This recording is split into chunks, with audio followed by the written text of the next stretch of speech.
Every American has a constitutional right to be able to access and petition their government in safety, and countless federal officials and employees likewise have the right to carry out their jobs in peace without being shot. As you know, I lost a very good person a while ago, was shot waiting for his wife. He was in the car. They robbed his car. They shot him. They killed him like it was nothing to it.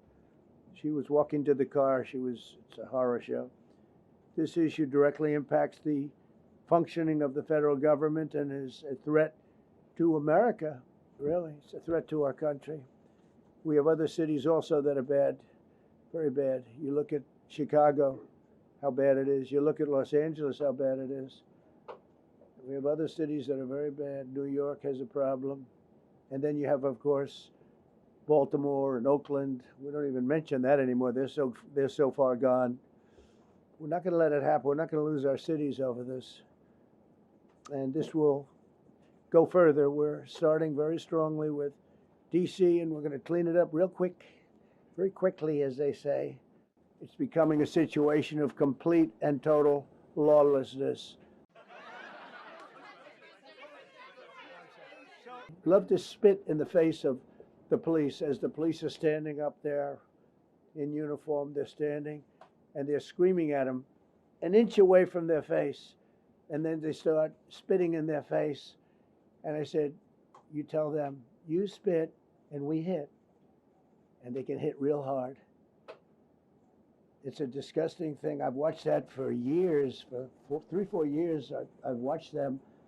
The police are standing, and they're told, don't do anything under any such, and you can see they want to get at it. And they're standing there, and people are spitting in their face, and they're not allowed to do anything. But now they are allowed to do whatever the hell they want.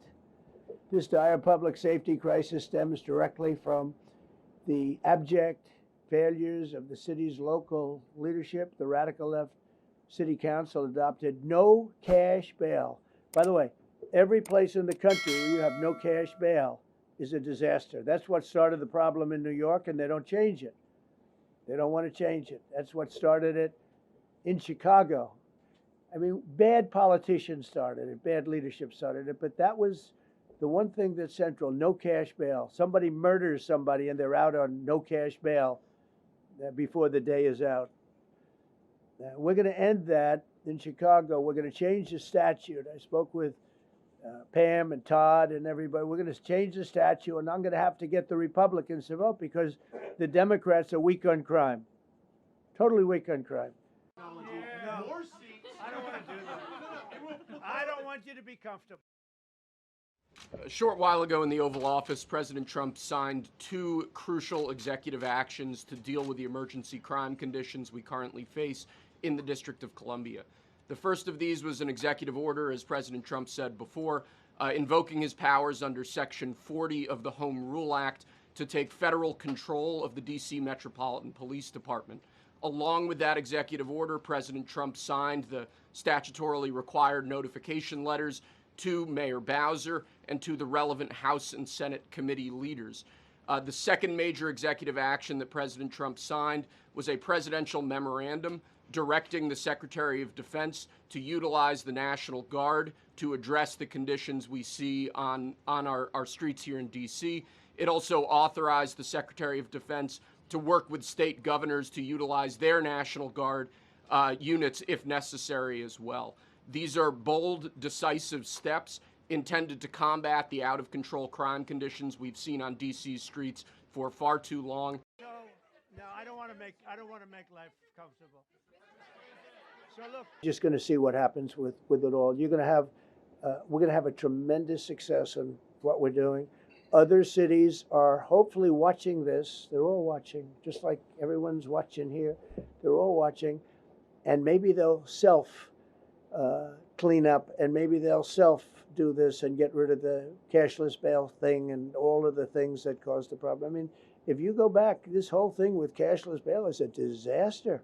So many problems came that we never had before.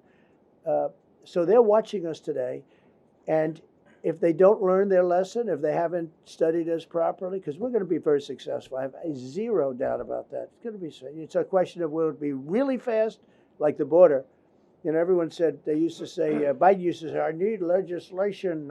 You didn't need, I didn't get any legislation. I called up our people and we did a great job. Tom Homan was great. As you know, our secretary did a great job. They did a great job. There's no games. They didn't play games. And we're going to have the same thing here. But then I'm going to look at New York in a little while. Let's do this. Let's do this together. Let's see. It's going to go pretty quickly.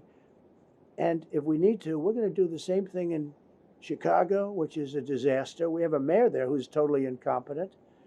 He's an incompetent man. And we have an incompetent governor there. Pritzker's an incompetent. His family threw him out of the business, and he ran for governor. And now I understand he wants to be president. Look, let's just do this. Let's do this. It's going to be a big thing. We're going to. The mayor's incompetent, and Gavin Newsom is incompetent. Got a good line of bullshit, but that's about it. He's incompetent.